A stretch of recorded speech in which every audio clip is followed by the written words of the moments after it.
YouTube channel के माध्यम से मुझे सुनने वाले सभी सज्जनों को राधे राधे। आज मैं आप सभी को माघ मास महात्म्य के शुभ समय में स्कंद पुराण के अंतर्गत श्री स्वस्थानी व्रत की कथाएं सुनाने जा रही हूँ। सबसे पहले हम सब पुष्पांजलि प्रार्थना करते हैं। ओम यं ब्रह्मा वरुणेन्द्र रुद्रमरुतस्तुन्वन्ति दिव्यैस्तवैर्वेदैः साङ्गपदक्रमोपनिषदैर्गायन्ति यं सामगा ध्यानावस्थिततद्गतेन मनसा पश्यन्ति यं योगिनो यस्यान्तं न विदुषुरासुरगणा देवाय तस्मै नमः।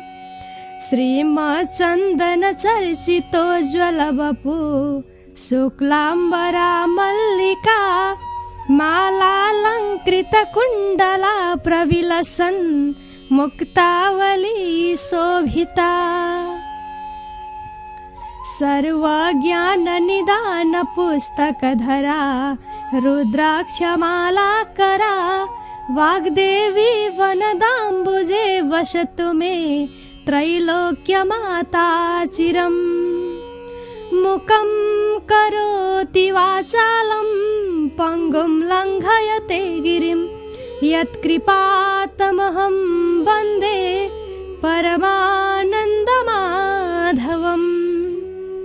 नमो भगवते तस्मै व्यासायामिततेजसे यस्य प्रसादात् वक्ष्यामि नारायणकथामिमां।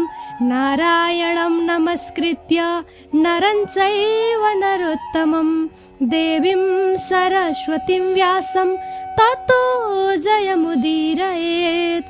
साष्टाङ्गं नमनं कृत्वा स्वस्थानीं परमेश्वरीं कथां सुधोपमां देव्याः श्रुत्वाभीष्टफलं लभेत्।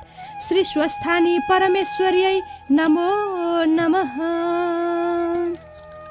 प्रथमोऽध्यायः सृष्टिक्रम और ब्रह्मांड वर्णन।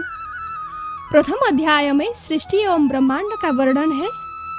कुमार जी अगस्त्य मुनि से कहते हैं, हे अगस्त्य मुनि, मैं तुम्हें श्री स्वस्थानी परमेश्वरी की कथा के आधार पर सृष्टि के क्रम की पवित्र कहानियां और ब्रह्मांड के विवरण का वर्णन कर रहा हूँ। ध्यान से सुन लो।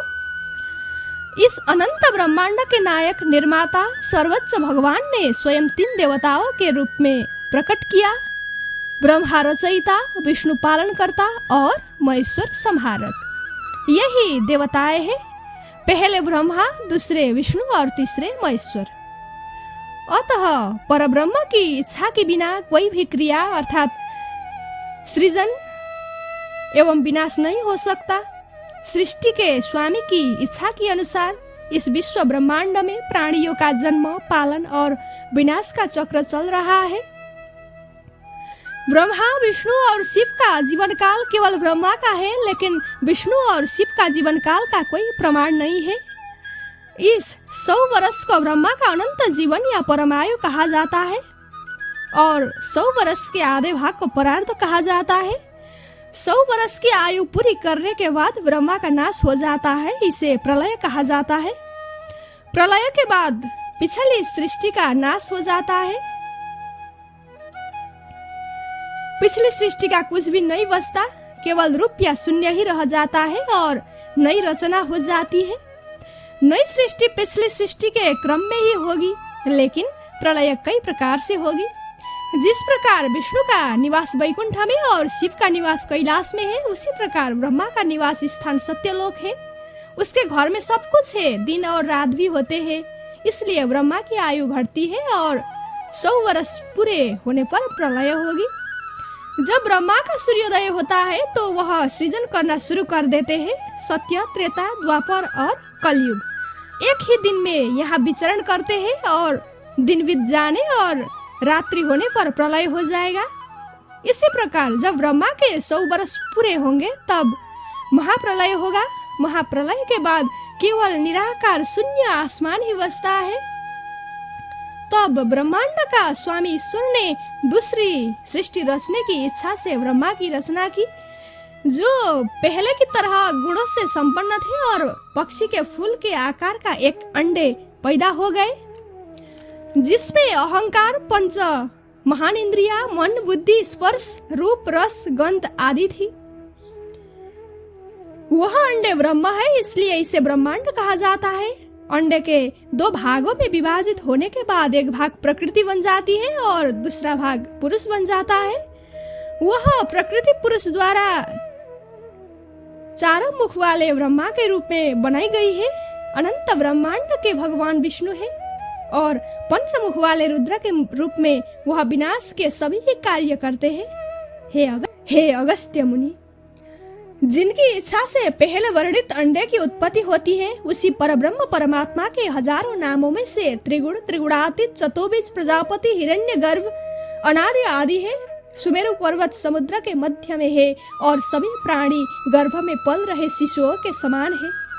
यहाँ तक कि निराकार आसमान भी सत्व, रज और तम त्रिगुणात्मिका के प्रेम से आकारित है और पृथ्वी, जल, तेज, वायु और आकाश से घिरी हुए है और एक रूप से दूसरे रूप में प्रकट होती है। हे मुनि, यदि आप आसमान के विभिन्न रूपों पर भली भांति विचार करें तो यह केवल अनंत भगवान की ही लीला है। नीचे और ऊपर कुछ भी नहीं है। वस्तुतः ईश्वर की इच्छा से ही सृष्टि व विनाश की स्थिति बनाती है। ब्रह्मांडों की संख्या कोई नहीं गिन सकता। हे मुनि, जितने ब्रह्मांड है उतने ही ब्रह्मा, विष्णु, शिव, सूर्य, चंद्रमा और इंद्र भी अलग अलग देवता है। सोते समय सपने में अनेक सुख दुख, विपत्तियां, खुशियां, आश्चर्य आदि दिखाई देते हैं, परंतु जब विपने में आता है अर्थात नींद से जागने पर वे कुछ भी नहीं होते। इसी प्रकार इस अनित्य संसार का सुख दुख स्वप्न के समान अनित्य है। सुख और दुख का अनुभव मन से ही होता है। हर किसी को पता होना चाहिए कि मन को अपने तक सीमित रखकर ईश्वर प्राप्ति का मुख्य मार्ग खोजना ही प्राणी का मुख्य कार्य और एक ही लक्ष्य वही होता है। हे अगस्त्य मुनि, एकाग्रता पूर्वक तप करो, सफलता अवश्य मिलेगी। अपने शरीर, मन, वचन और कर्म से ज्ञान का विकास करो। मैंने तुम्हें इस सृष्टि का क्रम और सृष्टि की उत्पत्ति बता दी है। अब दूसरे अध्याय में पद्मकल्प का वर्णन सुनाऊंगा, ध्यान पूर्वक सुन लो। इति श्री स्कंद पुराणे केदारखंडे माघ महात्म्ये कुमार अगस्त्य संवादे श्री स्वस्थानी परमेश्वरी व्रत कथायां ब्रह्मांड वर्णनम नाम प्रथमोऽध्यायः। ओम उपनयतु मंगलम वह सकल जगन मंगलालय श्रीमान दिनकर किरण निबोधित नवनलीन दल निभेक्षण श्रीकृष्णः। काले वर्षतु पर्जन्यः पृथिवी सस्यशालिनी देशोऽयं क्षोभरहितो ब्राह्मणा सन्तु निर्भया। अपुत्रः पुत्रिणः सन्तु पुत्रिणः सन्तु पौत्रिणः निर्धनः सधना सन्तु जीवन्तु शरदां शतम्। तत्रैव गंगा यमुना च तत्र गोदावरी सिंधु सरस्वती च तीर्थानि सर्वाणि वसन्ति तत्र यत्राच्युतोद्धार कथा प्रसंग। या कुन्देन्दु तुषारहार धवला या शुभ्रवस्त्रावृता या वीणावरदण्ड मण्डितकरा या श्वेत पद्मासना या ब्रह्माच्युत शंकर प्रभृतिभिर्देवैः सदा वन्दिता सा मां पातु सरस्वती भगवती निःशेषजड्यापहा। कायेन वाचा मनसेन्द्रियैर्वा बुद्ध्यात्मना वा नुसृते स्वभावात् करोमि यद्यत् सकलं परस्मै नारायणायेति समर्पये तत्। अनन्यचेतसा भक्त्या श्रुतं यच्च कथामृतं समर्पयामि तत्सर्वं स्वस्थानीं परमेश्वरीम्। ओम श्री स्वस्थानी परमेश्वर्यै नमो नमः।